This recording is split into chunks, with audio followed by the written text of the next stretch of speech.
آپ کو rule follow کرنا پڑے گا. آپ جلدی کر کے جاؤ گے آپ کو فائدہ ہو سکتا ہے، لیکن آپ کی جلدی کرنے سے سوسائٹی کو شاید نقصان ہو جائے گا. آپ کی جلدی کرنے سے ساری گاڑیاں کیا ہو جائیں گی، ٹریفک میں جیم پیک ہو جائیں گی، سارے لوگوں کا نقصان ہو جائے گا. تو کبھی کبھی انڈیویجولی کوئی لا اور قانون میرے لیے مشکل ہوتا ہے، میرے لیے سختیاں پیدا کرتا ہے، لیکن اس قانون سے کس کو فائدہ ہوتا ہے، سوسائٹی کو فائدہ ہوتا ہے. جیسے انسان خمس دیتا ہے، سیدھی سیدھی بات ہے، میرا نقصان ہے، محنت کر کے میں نے پیسہ کمایا، دن رات پائی جمع کی، اب اللہ بولے آخر میں کتنا بچایا ہے، کہ خدایا 2000 پاؤنڈ آخر میں بچے ہوئے ہیں، کہ اب 2000 کا 400 پاؤنڈ خمس نکالو، کہ محنت میں کروں، زحمت میں کروں اور غریب کو دے دوں، بھئی میں کیوں دوں، وہ جا کے محنت کرے. اللہ کہتے ہیں اس میں تیرا بھی فائدہ ہے. لگ تجھے رہا ہے کہ میرا لاس ہے، لیکن تیرا لاس نہیں ہے. اس لہجے میں تجھے لگتا ہے تیرا لاس ہے، لیکن جب تیرا پیسہ غریبوں میں جاتا ہے چیریٹی کی صورت میں، جب یہ غریب نہیں رہے گا تو چوریاں نہیں کرے گا.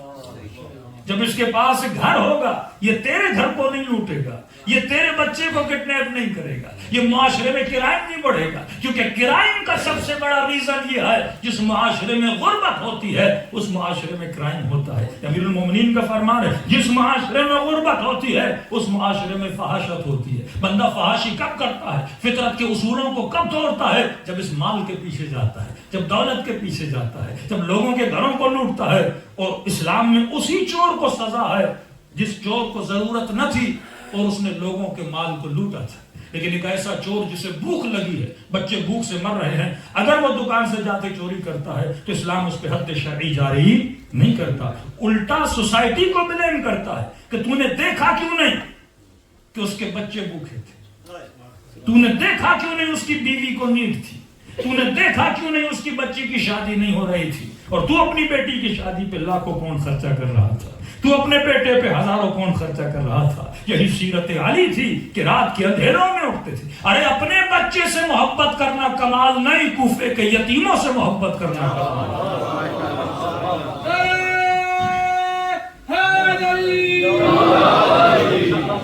اپنے بچے کے محمد صلی اللہ.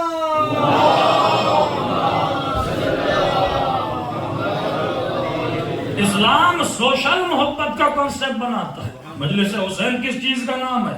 میرا آپ کے ساتھ کیا تعلق، آپ کا میرے ساتھ کیا تعلق؟ یہاں پہ سب کو بلا کے ایک بندہ نظر و نیاز کرے، کھانا کھلا، بھائی کیوں اپنے بچوں کو جا کے کھلا. یہ کانسیپٹ آف محبت ہے.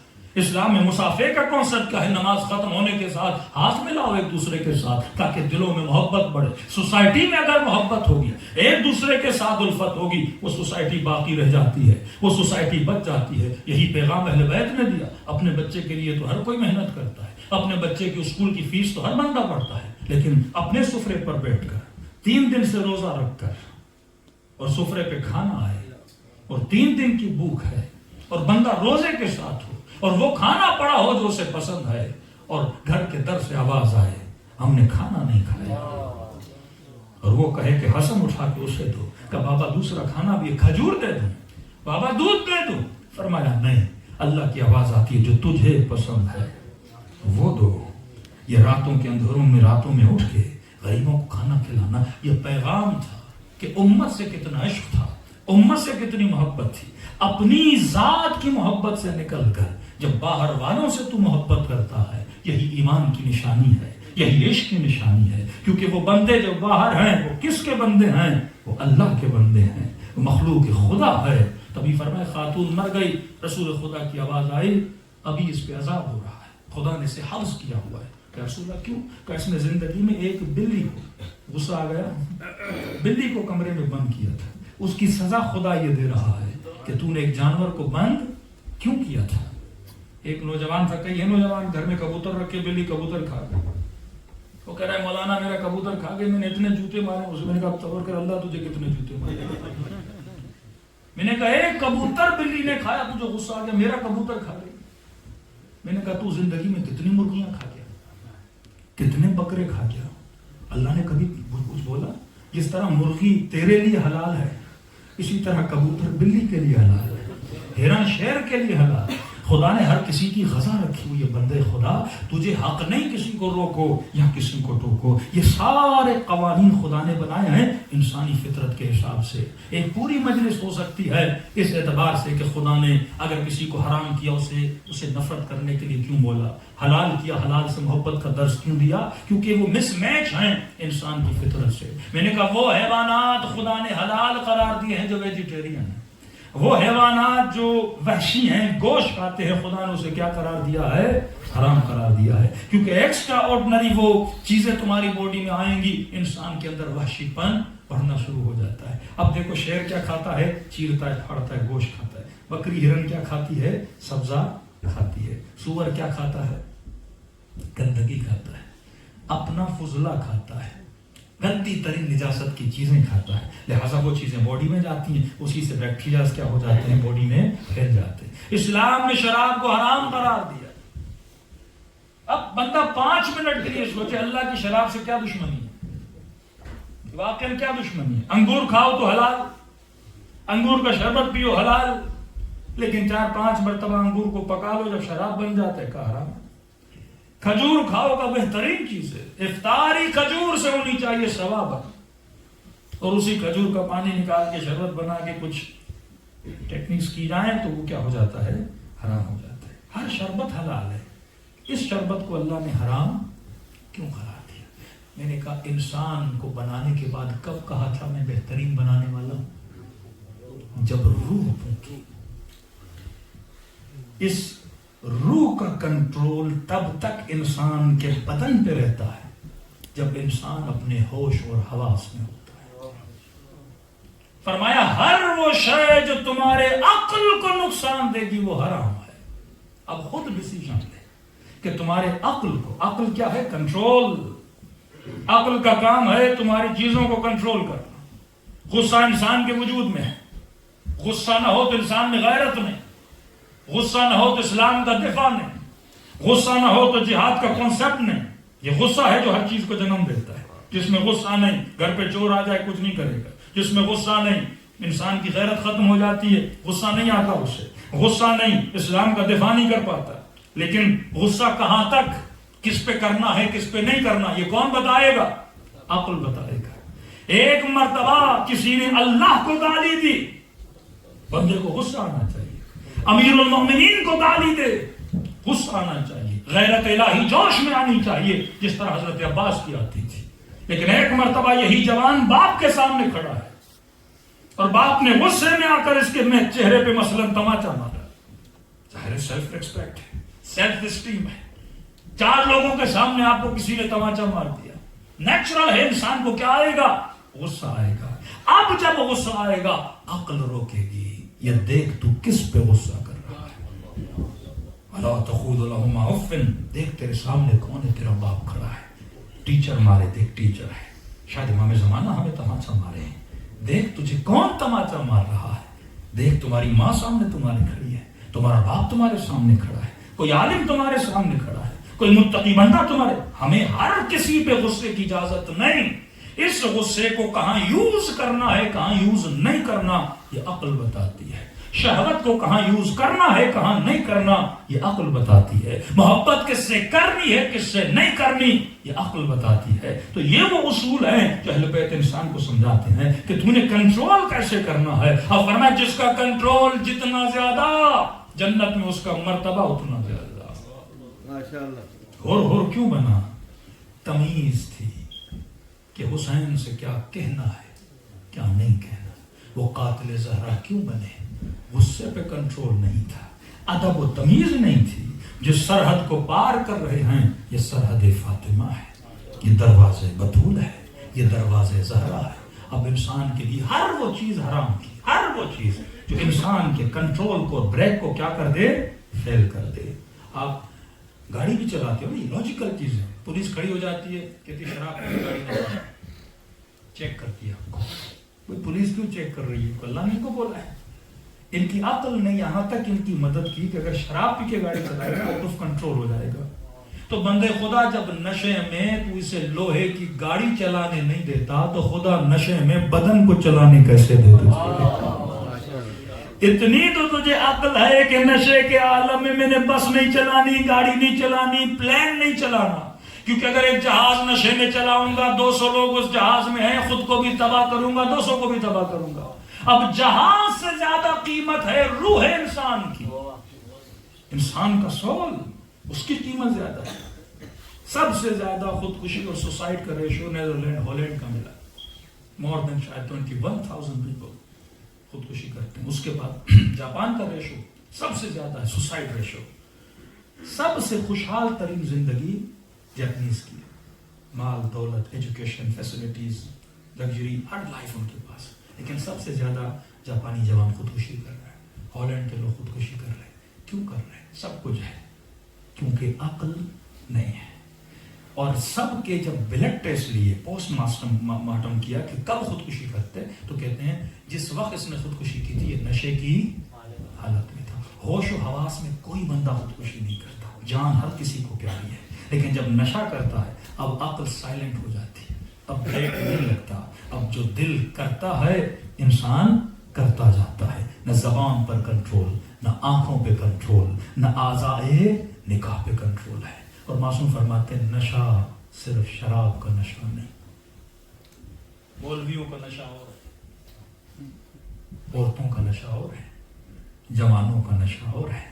زندگی کے ہر حصے میں کوئی نہ کوئی نشہ ہوتا ہے، شہوت کا نشہ، شکم کا نشہ، بات کرنے زیادہ کا نشہ، شہرت کا نشہ، واہ واہ کا نشہ، چاپلوسیوں کا نشہ، کہ یہ بھی نشے ہیں جو انسان کو کیا کرتے ہیں، تباہ کرتے ہیں۔ بہترین نشہ ہے اللہ کی عبادت کا نشہ، بہترین نشہ ہے ذکر حسین کا نشہ۔ وہ کام کرو جس سے تمہارے وجود میں بہتری آئے، وہ کام نہ کرو جس سے وجود کیا ہو جائے، تباہ ہو جائے۔ تو اسلام ایک پورے پیکیج کا نام ہے، لیکن سوال یہ ہے جب اس کو سمجھو، جب اس کے قوانین کو سمجھو، جب اس پہ عمل کرو گے تو نسلیں بچ جائیں گی۔ میں نے لاسٹ ایئر 3 مہینے کا ٹور تھا پورے یورپ کا، اس میں تقریباً یہی شکایتیں تھیں لوگوں کی۔ ایک مجلس میں تو گنجائش نہیں ہوتی کہ سارے چیزوں کو بیان کیا جائے، ہم کچھ مسٹیکس کرتے ہیں جو بہت illogical ایکشنز ہیں، جس کی وجہ سے ہماری نسلیں کیا ہو جاتی ہیں، تباہ ہو جاتی ہیں۔ اکثر والدین جو پہلی غلطی کرتے ہیں، دیکھیے آپ تب تک بچے رہو گے، نسلیں بچی رہیں گی جب تک اسلامک کلچر آپ کی نسل کے اندر باقی ہے۔ اور کلچر کا سب سے گہرا تعلق ہوتا ہے لینگویج کے ساتھ۔ اردو مرثیہ، اردو نوح خوانی، اردو مجلس، اردو کتابیں۔ اب ایک آدمی کو پرشن نہیں آتی، وہ جتنا علم پرشن لینگویج میں ہے اس سے محروم ہے۔ ایک آدمی کو عربک نہیں آتی، جتنا علم کلام معصومین کا ہے اس سے محروم ہو جائے گا۔ جسے انگلش نہیں آتی وہ جتنا علم سائنس کا ہے، ٹیکنالوجی کا ہے، اس سے کیا ہو جائے گا، محروم ہو جائے گا۔ تو لینگویج ایک بیریئر ہوتا ہے، جب لینگویج آتی ہے وہ بیریئرز کیا ہو جاتے ہیں، ہٹ جاتے ہیں۔ اب اکثر میں نے لوگ دیکھے بیلجیم میں، ڈنمارک میں، ایون جرمنی میں، ان کی 3rd جنریشن تھی، ڈنمارک میں کچھ لوگوں کی میں نے دیکھی، لیکن واقعا 3rd جنریشن بھی ان کی صحیح سالم تھی، یعنی لگتا نہیں تھا کہ یہ بچہ تیسری نسل کا ہے۔ اردو ماشاءاللہ اچھی بولتا تھا، کچھ پنجاب کے تھے، بہترین پنجابی بول رہے تھے۔ کچھ 3rd جنریشن میں ڈنمارک میں دیکھی ان کے بچے مولانا بنے ہوئے تھے۔ تو پھر ریسرچ کی کہ انہوں نے کیا کیا کہ اس کا بچہ بچ گیا، اس نے کیا کیا کہ اس کی نسل نہیں بچی۔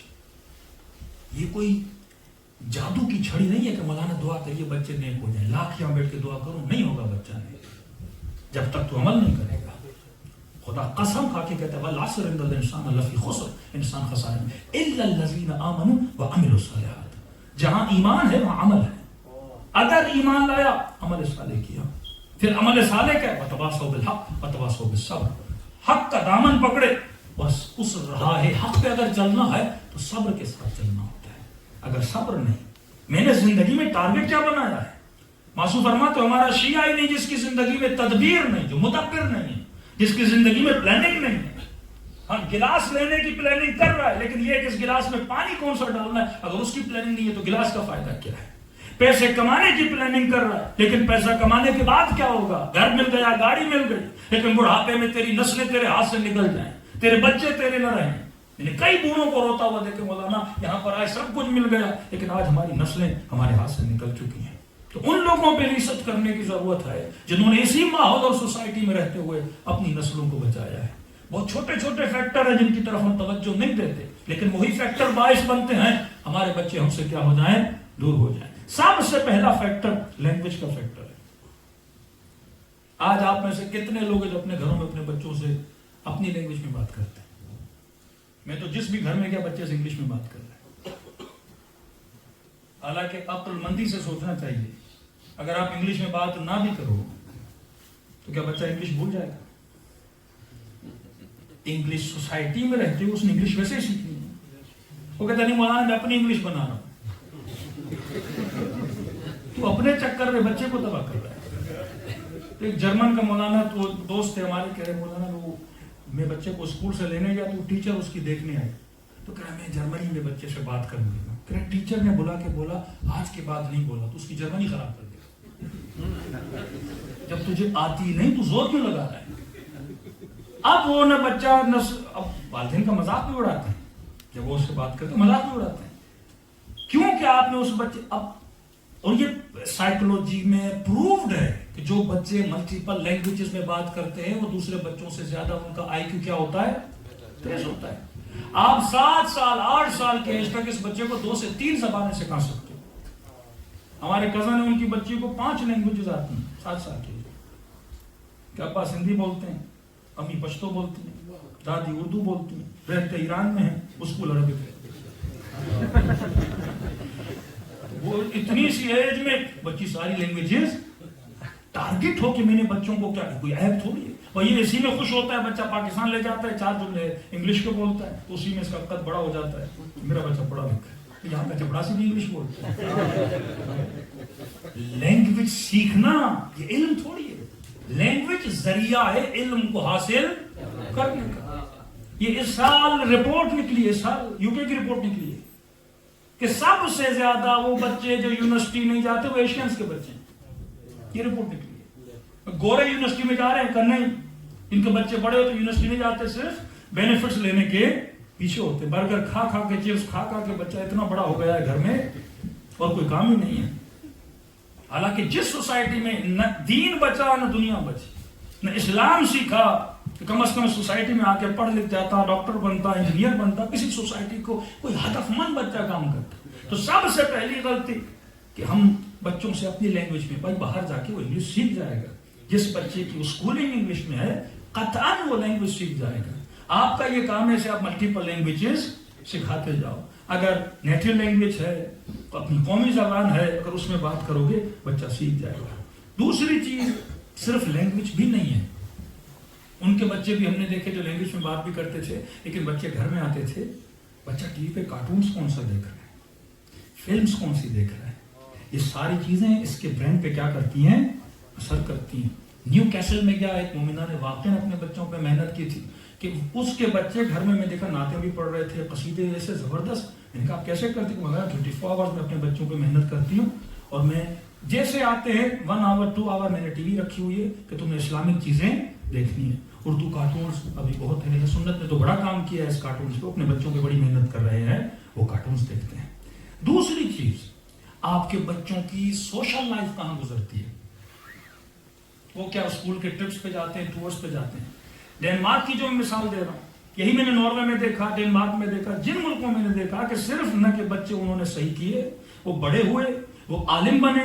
اس وقت ڈینش لینگویج میں وہاں پہ کیا کر رہے ہیں, تبلیغ بھی کر رہے ہیں, اور ایون ڈینش لوگوں کو مسلمان بھی بنا رہے ہیں.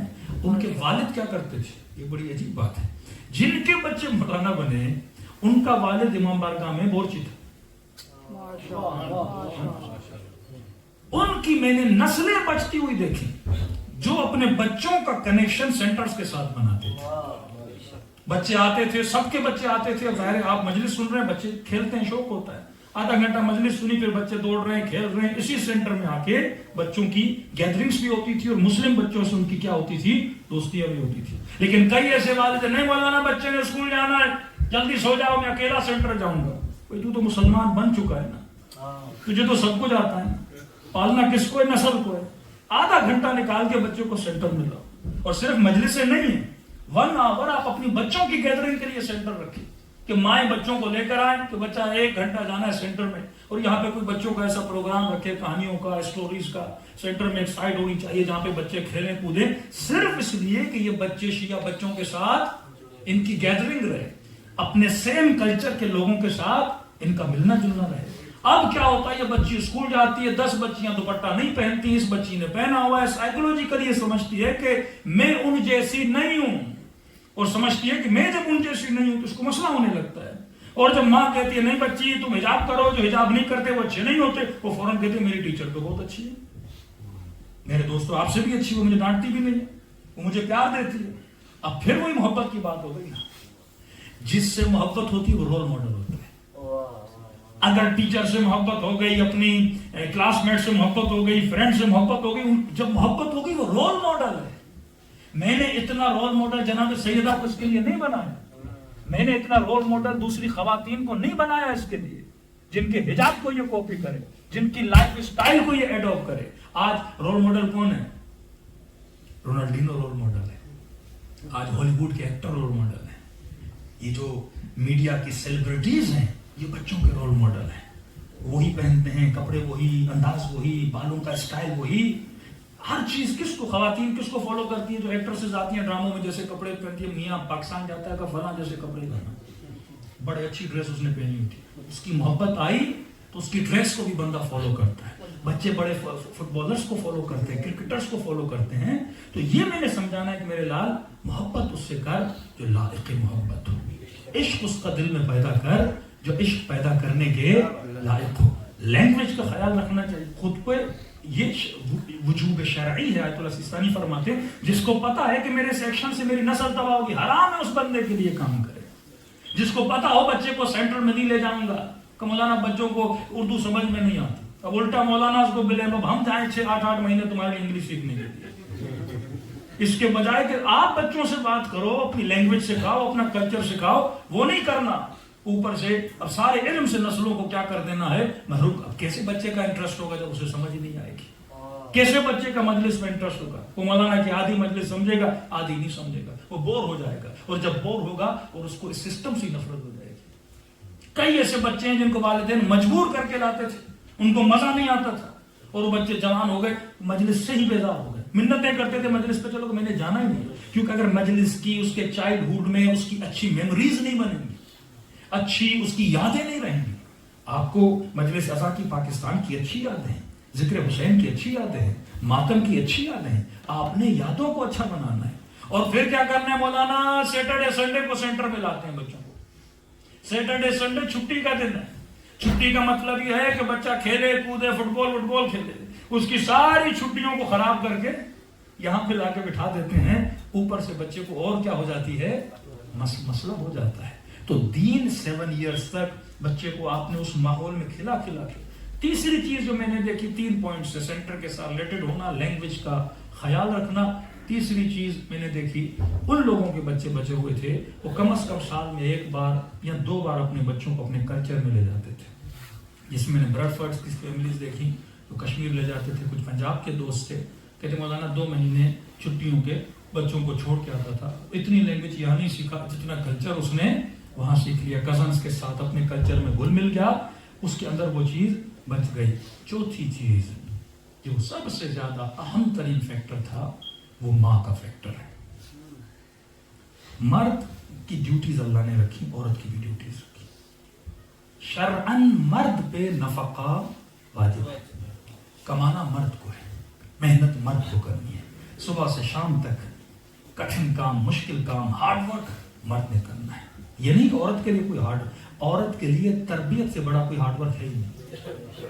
مرد پیسہ بناتا ہے، عورت انسان بناتی ہے۔ مال بنانا مرد کا کام ہے، عباس بنانا عورت کا کام ہے، اکبر بنانا عورت کا کام ہے، حسنین بنانا عورت کا کام ہے۔ یہ ماں کی گود ہے۔ اب ہوتا کیا سسٹم میں بیوی بھی کام کر رہی ہے، میاں بھی کام کر رہے ہیں، ہم وہ ڈیوٹیز بھول گئے۔ بچے کس کے حوالے کر دیے؟ اسکولز کے حوالے۔ ہمارے دوست کہتے ہیں مولانا ٹل 5 ایئرس، کہتا ہے میں صبح سے کام، جب شام گھر میں آتا تھا بچے سو رہے ہوتے تھے، اور صبح جب وہ اسکول جاتے تھے میں سو رہا ہوتا تھا، اور کہہ رہے کبھی کسی دن کام پہ چھٹی ہوتی تھی اور میں گھر جاتا تھا، میرے بچے کہتے تھے بابا اتنے دنوں کے بعد آیا، مطلب بچوں کو بھی نہیں پتا ہوتا تھا میں ڈیلی گھر آتا ہوں یہاں کب نکل جاتا ہوں. کہتے وہ میری زندگی کا حصہ سب سے برا ترین حصہ تھا. کہتے اس دن میں نے وعدہ کیا آج کے بعد جاب نہیں، آج کے بعد کیا کروں گا، بزنس کروں گا. اس کے بعد کوئی ریسٹورنٹ کھولا تاکہ میں ٹائملی گھر جاؤں، کم از کم میرے بچے اپنے والد کو دیکھیں تو صحیح.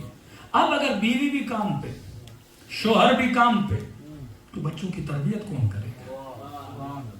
جناب سیدہ فرماتی ہیں عورت کا جہاد ہے شوہرداری. بہترین عورت وہ ہے جو اپنے بچوں کی کیا کرے، تربیت کرے. اب کا مولانا مورگیج پہ گھر لیا ہے، کس نے کہا تو 4 کمرے والا گھر لے؟ مطلب گھر بھی بڑے لینے ہیں جس کے لیے دونوں کام کریں اور اس کی قسطیں پوری کریں. تھوڑا سا کمپرومائز کر، کم از کم 2 کمرے والا گھر لے لے. گھر پہ کمپرومائز کر پر اپنی نسلوں پہ کمپرومائز نہ کر. جب بوڑھے ہو جاؤ گے یہ دونوں بڈھے بوڑھی میاں بیوی اسی گھر میں بیٹھے ہوں گے، لیکن اس بڑے گھر میں تیرے بچے نہیں ہوں گے. چھوٹا گھر بنا، یہ خاتون بچوں کی تربیت کرے، کم از کم یہ بچے بڑے ہوں گے یہ تیرے پاس بیٹھے رہیں گے. کئی فیملیز کو جانتا ہوں آفٹر 18 جب بچے یونیورسٹی میں گئے ماں باپ کی شکل دیکھنے کے لیے بھی نہیں آتے. تو اصل جو تیری کمائی ہے وہ تیری اولاد ہے. حسین کو ٹھنڈک ملتی تھی جب علی اکبر کو دیکھتے تھے، سجدہ کے کلیجے کو ٹھنڈک ملتی تھی جب حسنین کو دیکھتی تھی. کیوں فرماتے ہیں قیامت کے دن جب یہ بی بی آئے گی آواز کبریا آئے گی غضوا ابصارکم، آنکھوں کو بند کرنا. محمد کی بیٹی آ رہی ہے، اللہ کی آواز آئے گی فاطمہ آج جو کچھ مانگنا ہے خدا سے مانگو. فرماتے ہیں نوری ہماری ہوگی، انبیاء سروں کو چکائے کھڑے ہوں گے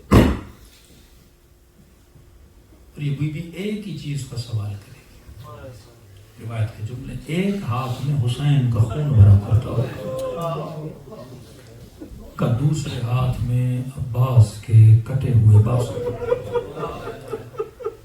رو کر کہیں گی پروردگارہ میں بابا کی امت سے یہ پوچھنے آئی ہوں کہ میرے حسین نے ان کا بگاڑا کیا تھا، میرے عباس نے ان کا بگاڑا کیا تھا. جس مکتب کے لیے اتنا خون دیا گیا ہم سب جواب دیں جناب سیدہ فاطمہ کو. قیامت کے دن بھی دنیا میں بھی کہ یہ سوچو کس مقصد کے لیے آئے تھے. شکر خدا ادا کریں کہ خدا نے اس دیار میں بھی مجلس حسین کو نصیب کیا. عشق اہل بیت ہماری دلوں میں باقی رکھ، خلوص دل سے دلوں کو کربلا لے کر چلیں. سلام کریں امام حسین کی یتیمی پر، مظلومیت اہل بیت پر. جس طرح کل عرض کیا فرماتے جو خلوص دل سے ہمیں سلام کرتا ہے خدا اسے ثواب زیارت حسین عطا کرتا ہے. چند جملے مسائل کے تاکہ سب زیارت امام حسین کا ثواب حاصل کریں سب مل کے. السلام علی الحسین وعلی علی ابن الحسین وعلی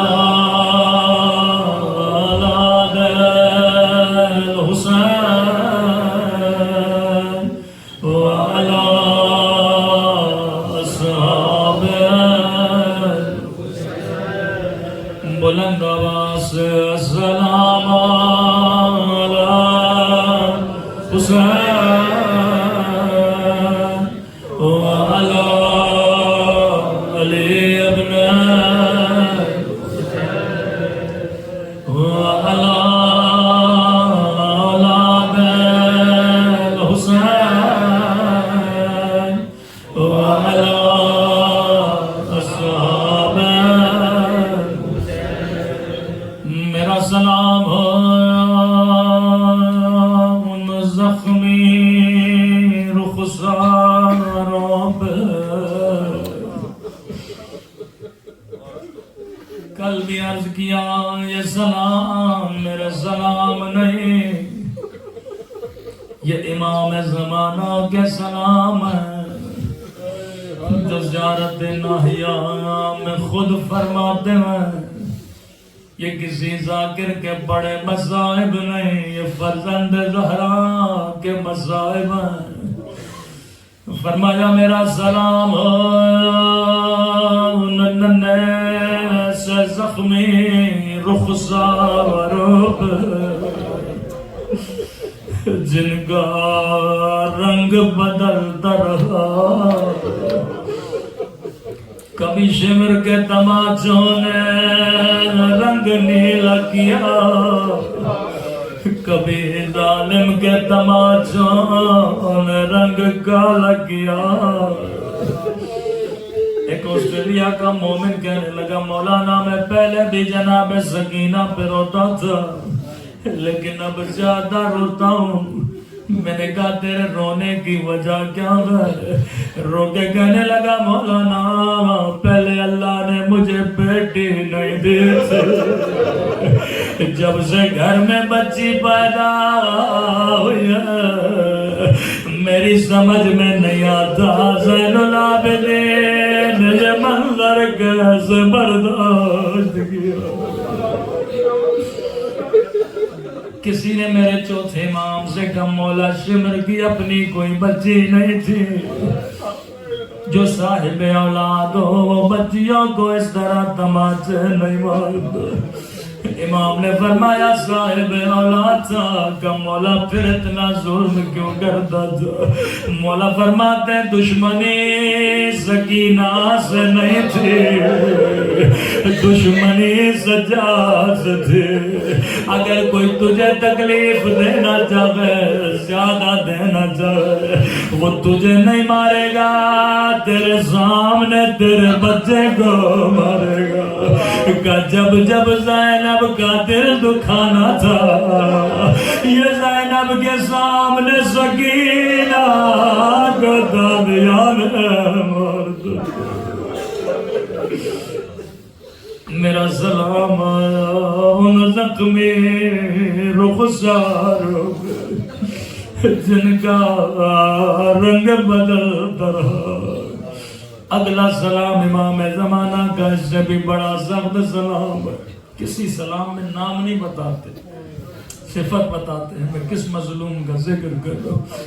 پھر فرمایا میرا سلام ان زخمی کلائیوں، اللہ جانے یہ کس کی کلائیاں ہے۔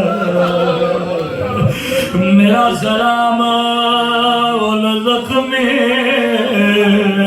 کلائیوں پہ وہ جن رسیاں سے باندھا گیا۔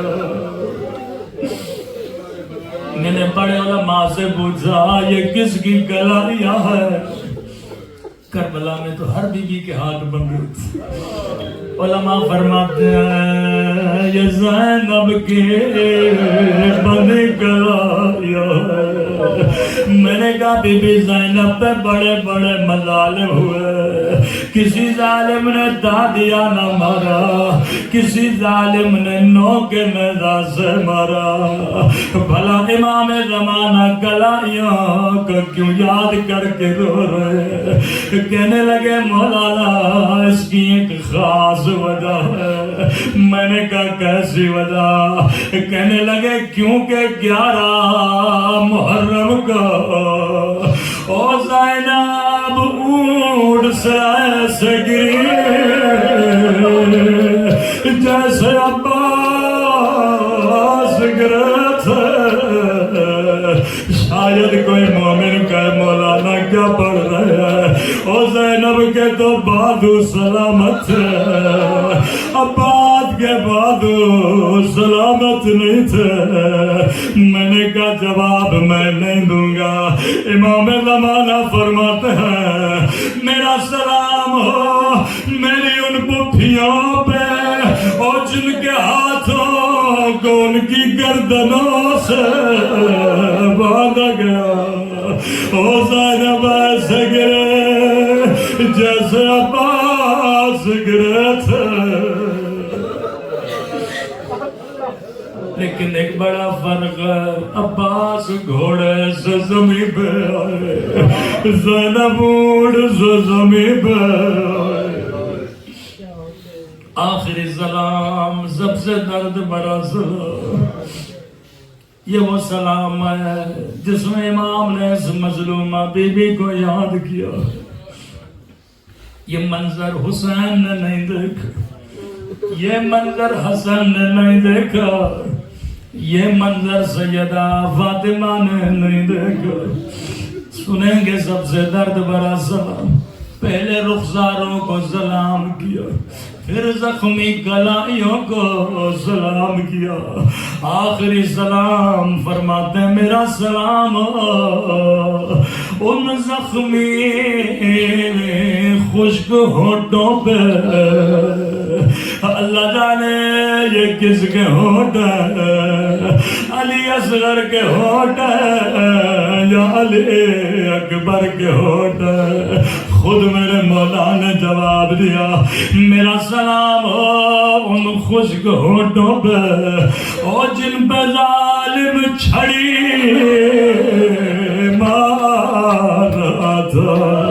میں کہ امام زمانہ تیری مظلومیت پہ قربان، مولا 3 سلام آپ نے کیا، ایک سلام میں بھی کرنا چاہوں گا۔